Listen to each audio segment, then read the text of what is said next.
tới chỉ đưa lên chiêm đó phao về bạo vậy class đó là luôn dễ thì mỗi trẻ tôi chỉ mới nâng giật sai chiêm được bệnh đồn đó là bệnh đồn cứ việc thưa oi giật sai chiêm bệnh đồn nó về việc tội để thưa oi này chứ ai thưa oi lòng hô chiêm được can sạch đông bệnh đồn nó về rồi về sói ai thưa này chứ ai về chữ trùng rứ co bò co oi miên cả càng bệnh đồn ai thưa oi bệnh đồn nó về ai sói bệnh đồnដោយសារតែ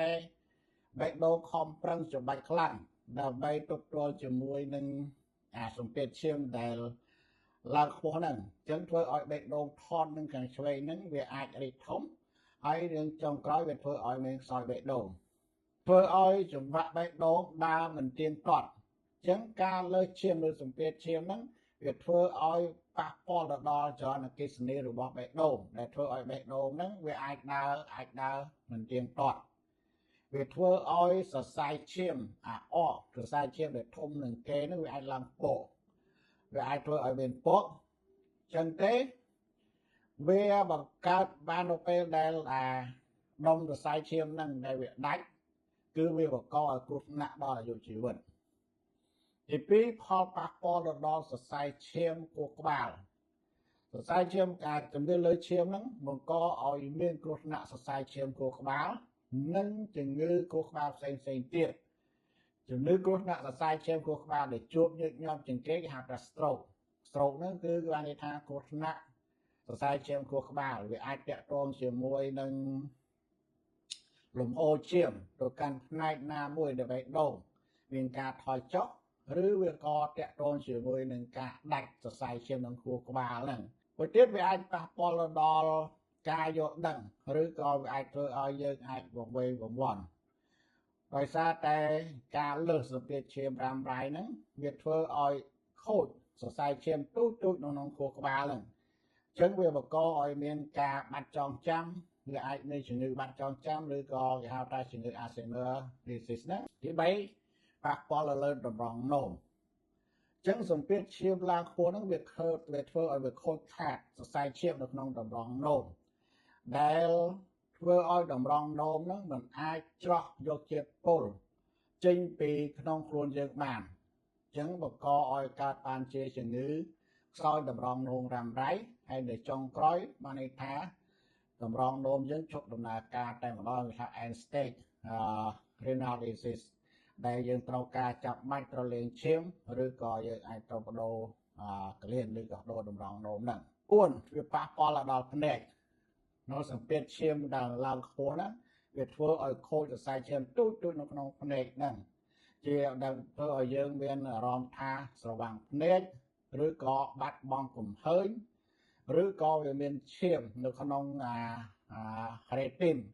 ឬក៏នៅក្នុង retin ហ្នឹងសតក់ retin ហ្នឹងវាដាច់រហែកចេញពីគ្នាទី5វាធ្វើឲ្យប៉ះពាល់ទៅដល់សរសៃឈាមនៅខាងចុងគេហៅថា peripheral artery disease អញ្ចឹងលើសម្ពាធឈាមហ្នឹងគឺវាធ្វើឲ្យសរសៃឈាមនៅនឹងដៃនៅនឹងជើងហ្នឹងវារំតូចអញ្ចឹងប៉ះពាល់ទៅលើសរសៃឈាមនៅដៃនៅជើងនៅក្រពះនៅនឹងក្បាលអញ្ចឹងបង្កឲ្យមានការឈឺចាប់ស្ពឹកឬក៏អាចថាទន់នៅផ្នែកណាមួយនៃអវយវៈវាអាចបង្កអញ្ចឹងនៅពេលដែលមានការរបួសនៅជើងអីដោយសារតែលំហូរឈាមទៅចិញ្ចឹមនៅជើងឬក៏អវយវៈនៅគ្រប់គ្រាន់វាបង្កឲ្យមានការឆ្លងរោគដែលនឹងពិបាកនឹងព្យាបាលទី6វាធ្វើឲ្យតាក់ទងជាមួយនឹងបញ្ហាផ្លូវភេទនៅលើបរិះកាលណាសម្ពាធឈាមឡើងខ្ពស់វាធ្វើឲ្យបន្ថយលំហូរឈាមទៅកាន់លឹងអញ្ចឹងវាធ្វើឲ្យតាក់ទងជាមួយនឹងអាចធ្វើឲ្យអសមត្ថភាពផ្លូវភេទឬក៏ការរួមភេទដែលមិនបានសម្រេចបានន័យថា erectile dysfunction ចំពោះស្ត្រីក៏ដូចគ្នាដែរគឺនៅពេលដែលសម្ពាធឈាមឡើងខ្ពស់ហ្នឹងវាបន្ថយលំហូរឈាមទៅកាន់ប្រដាប់បន្តពូជអញ្ចឹងវាធ្វើឲ្យមានការថយចុះនៅចំណង់ផ្លូវភេទ ឬក៏មានការវិបាកដែលធ្វើឲ្យមានចំណងផ្លូវភេទឡើងវិញទី7គឺវាតកតងជាមួយនឹង metabolism អាសម្ពាធឈាមឡើងខ្ពស់ហ្នឹងគឺវាចូលនៅក្នុងក្រុមគេហៅថា metabolic syndrome ជាងកំរោគសញ្ញានៃ metabolism ហ្នឹងគឺវាបង្កឲ្យមានហានិភ័យនៃការកើតជំងឺបេះដូងជំងឺ stroke ជំងឺទឹកនោមផ្អែម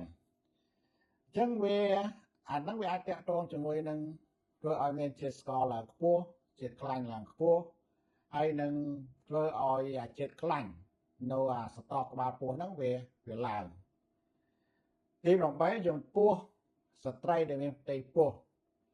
ស្ត្រីដែលមានផ្ទៃពោះនៅពេលដែលសម្ពាធឈាមឡើងវាបង្កឲ្យមានជាបំរុងកលាភ្លើងក៏ក្រឡាភ្លើងហៅថាអេក្លមស៊ីបានន័យថានៅពេលមានផ្ទៃពោះហ្នឹងអ្នកជំងឺអាចបង្កាច់ហើយបង្កឲ្យមានការកូនដែលកើតមកមិនគ្រប់ខែឬក៏កូនដែលកើតមកដែលមានកឡូទៀបទី9វាធ្វើឲ្យមានដាច់សរសៃឈាមអាអកដាច់បានន័យថាដាច់ឬក៏រហែកសរសៃឈាមអាអកសរសៃឈាមដែលធំជាងគេហ្នឹងជាងនៅពេលដែលសរសៃឈាមអាអកហ្នឹងវារហែកឬក៏ដាច់ហ្នឹងវាអាច